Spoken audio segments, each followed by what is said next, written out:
Ben, it's an absolute displeasure to see me standing. Well, it's absolute... I will get to my question, however. Thank you for coming anyway. My displeasure. Now, I'll repeat the question that I sought to ask you. You have recently been discussing a lot about the history of the occupation of Palestine. I will call it that. I know you will oppose that, but I will call it that. The occupation of Palestine. The whole thing, right? Just to be clear? The entirety of Palestine. Thank you. You may accuse me of genocide if you wish. That is not my position. Sure, and I will, but go ahead.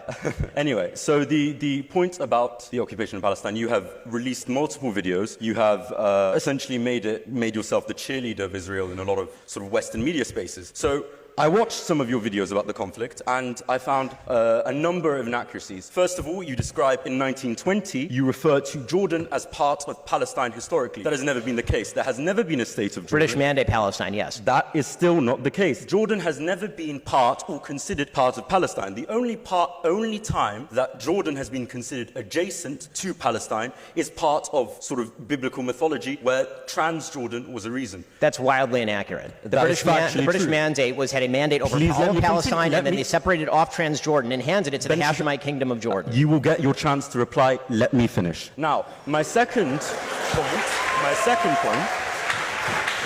point that you have phrased constantly and consistently, and it's quite a popular Zionist talking point, is the fact that the Arabs have rejected peace every time it was offered to them. Now, I would like, of course, there's been multiple times where peace has been offered, so let's discuss some of them. The Peel Commission. The Peel Commission entailed expelling multiple Arab families and multiple Arab communities, largely agrarian, from the land in order to create a Jewish state under a colonial authority. Now, I understand, of course, you are a Zionist, so you believe that's desirable. For the Palestinian farmers, I can imagine they would not have enjoyed that. Number two, you mentioned that that after 1948, the Arabs had the chance to negotiate and make peace with Israel. Apart from the fact that in 1956, Israel invaded the Sinai in Egypt unprovoked purely due to the fact that President Nasser nationalized the Suez Canal. Then you claimed that the 1967 war was a war of extermination. But if you will read any trusted and respected historian over the 1967 war, and perhaps you may even decide to read some of the books of Moshe Dayan about the actual conflict, where he describes that Israel actually provoked